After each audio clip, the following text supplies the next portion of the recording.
Assalamu alaikum YouTube family. Today I am going to present you the best schedule for PMS.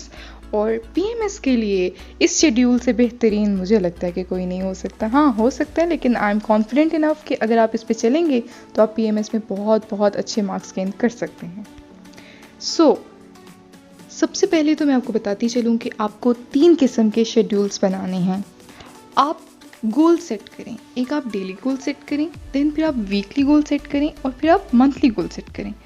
मैंने full analysis करने के बाद मैं इस नतीजे पे पहुंची हूँ कि PMS के एडवर्टीज़मेंट के अनाउंसमेंट से लेकर एग्ज़ाम्स तक सिर्फ और सिर्फ 1 महीने का वक्फा होता है। हाँ, पिछले साल यानी कि 2019 में ये तकरीबन जनवरी में एडवर्टीज़मेंट आई थी और अप्रैल में एग्ज़ाम्स हुए थे। इसके अलावा पिछले 3-4 सालों से मैंने इस पर बाकायदा रिसर्च किया और अगर आप चाहें तो आप इसको कंफर्म कर सकते हैं। आप गूगल पे सर्च करिए एडवर्टीज़मेंट और देन फिर आप डेट शीट सर्च करिए तो आपको उस पर्टिकुलर साल की आपको पता चल जाएगा कि कितना वक्फा था एडवर्टीज़मेंट और एग्ज़ाम्स के दौरान। तो मैंने ये एनालाइज़ किया पिछले कई साल से PMS की एडवर्टीज़मेंट की अनाउंसमेंट और उसके पेपर्स में सिर्फ और सिर्फ 1 माह का वक्फा होता है, जबकि सिर्फ लास्ट ईयर ऐसा हुआ था कि 3 माह का वक्फा आया था।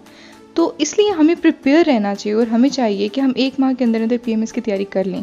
और जिस तरह से अब कोरोना वायरस का चल रहा है सारा सिनेरियो, तो मे बी पेपर्स लेट हो जाएं, लेकिन स्टिल आपको 1 महीने के अंदर अंदर तैयारी कर लेनी चाहिए ताकि अगर 1 महीने के बाद डेट शीट आ जाती है तो एटलीस्ट आप पेपर देने के काबिल तो हों। जनाब, आप ऐसा करिए कि सबसे पहले तो अपनी डेली गोल सेट कर लीजिए, देन फिर वीकली गोल सेट कर लीजिए और देन फिर मंथली। तो ये जो मैं आपसे स्केड्यूल या शेड्यूल, आपको पता है दोनों ही बोल सकते हैं, या तो इसको शेड्यूल भी बोला जाता है, स्केड्यूल भी बोला जाता है, आप जैसे कंफर्टेबल हो आप बोल लें। तो जनाब, जो मैं आपसे शेयर करने जा रही हूँ वो मैंने बनाया है 1 माह का शेड्यूल, ठीक है। तो आप डेली गोल्स में आप क्या करिए, आप एक आयत कर लें डेली की, एक हदीस कर लें, 15 वोकैबुलरी वर्ड्स कर लें, एक प्रेसी कर लें, ठीक है, एक ग्रामर एक्सरसाइज कर लें और मैप लर्निंग। याद रखिए, मैप लर्निंग बहुत ज़रूरी है और ये आपको ना कि सिर्फ PMS में काम आएगी बल्कि CSS में भी ये बहुत ज़्यादा अहमियत की हामिल है। देन फिर आप डेटा कलेक्शन कर लें ऐसे के लिए। मैंने जिस तरह का शेड्यूल बनाया है उसमें इंग्लिश प्रेसी एंड कंपोजिशन और ऐसे ये आपका साथ साथ चलेगा, ठीक है। इसके लिए बाकायदा हम कोई टाइम फिक्स नहीं करें क्योंकि ये ऐसे एमिनेंट सब्जेक्ट हैं कि इनको डेली ही आपको लेकर चलना पड़ेगा। तो आप ऐसा करिए, इंग्लिश प्रेसी आपने डेली एक प्रेसी करनी है और डेली आपने एक ग्रामर एक्सरसाइज करनी है, तो उससे आपको इंग्लिश प्रेसी कवर हो गया। ऐसे के लिए आप ऐसा करिए, मंडे टू फ्राइडे आपने डेटा कलेक्ट कर लेना है, आपने कोई टॉपिक सोच लेना है कि आपने किस पे ऐसे लिखना है, ठीक है, और आपने डेटा कलेक्ट करना है। मंडे टू फ्राइडे आपने उसका डेटा कलेक्शन करनी है, डेली आप आधा घंटा उसके लिए मुख्तस कर लें या 1 घंटा मुख्तस कर लें। उसके बाद आपने सैटरडे को टाइमर लगा के आपने उस पर ऐसे लिख लेना है और देन फिर आपने किसी अच्छे टीचर से चेक करवा लेना है। तो इस तरह से आपकी ऐसे की तो प्रिपरेशन हो गई। बाकी सब्जेक्ट्स के लिए अब देखिए मैंने क्या किया, मैंने ये मंथ के प्लान को मैंने 4 वीक्स में डिवाइड किया है। वीक 1 का जो है मैं आपके साथ शेड्यूल शेयर करने जा रही हूँ और वीक 1 स्टार्ट होता है 23 मार्च 2020 से 29 मार्च 2020 तक, ठीक है। ये मैंने मंडे टू संडे का रखा है। अच्छा जी, तो आप क्या करिए, कोई भी एक कंपल्सरी आप सब्जेक्ट ले लें, पाक अफेयर्स ले लें, यानी फॉर एग्जांपल पाक अफेयर्स ले लें, ठीक है। पाक अफेयर्स बोलते हैं या पाक स्टडीज़ बोलते हैं, जो भी बोलते हैं आप, मतलब एक ये सब्जेक्ट ले लीजिए, ठीक। ऑप्शनल्स में से आप कोई भी ले लें। मैंने यहाँ पे मिसाल के तौर पे एक लिख दी है, साइकोलॉजी लिख दी है। देन फिर हर सैटरडे आप जैसा कि मैंने आपको पहले कहा, आप ऐसे लिख लें।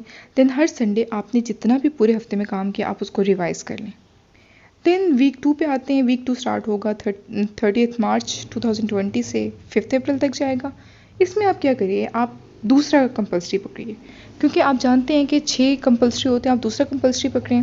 देन फिर एक ऑप्शनल पकड़ें और वो आप साथ साथ उसका डेटा कलेक्ट करते जाएं, उस पर नोट्स बनाते जाएं और नोट्स में आपने डिटेल्ड नोट्स भी बनाने हैं और 1 लाइनर भी बनाने हैं। इंशाल्लाह नोट्स कैसे बनाने में इस पर भी एक वीडियो बनाऊंगी।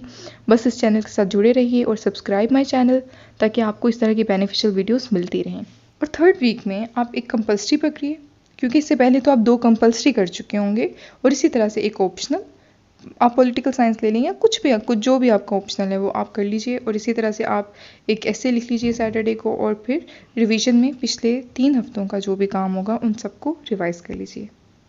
देन 4th वीक में भी उसी तरह से आपका होगा। अब देखिए, कंपल्सरी तो जिस तरह से हमने पिछले हफ्ते हमने करके सारे ख़त्म कर दिए, ठीक है, क्योंकि इंग्लिश ऐसे और प्रेसी तो हमारे साथ साथ चल रहा है। अब बच गया हमारे पास एक सब्जेक्ट बच गया, ठीक है, और ऑप्शनल हमारे सारे ख़त्म हो चुके हैं। अब जनरल नॉलेज को मैंने इसलिए अकेला रखा है क्योंकि ये बहुत ज़्यादा अहमियत कहाँ मिला है और ये एक्सपेक्ट करता है कि इस पर ज़्यादा टाइम दिया जाए, तो इसलिए ये आप जनरल नॉलेज कर लीजिए और उसके साथ वही ऐसे और प्रेसी तो साथ साथ चलता रहेगा। और देन फिर लास्ट वीक में आप सारा का सारा जो सिलेबस है वो रिवाइज़ कर लीजिए। इसके अलावा अगर PMS के पेपर्स आगे हो जाते हैं और आपको ज़्यादा टाइम मिल जाता है तो आप यही स्केजुअल या यही शेड्यूल आप इसको रिवाइज़ कर लें। आपकी जो चीज़ें रह गई हैं आप अगली दफ़ा उसको कर लीजिए, जो भी इनकम्प्लीटेड चीज़ें आप उसको कंप्लीट कर सकते हैं और आपके इस तरह से बेहतरीन किस्म की तैयारी हो जाएगी। वीडियो पसंद आने पर ये चैनल सब्सक्राइब करिए और इस चैनल के साथ जुड़े रहिए। Thank you so much.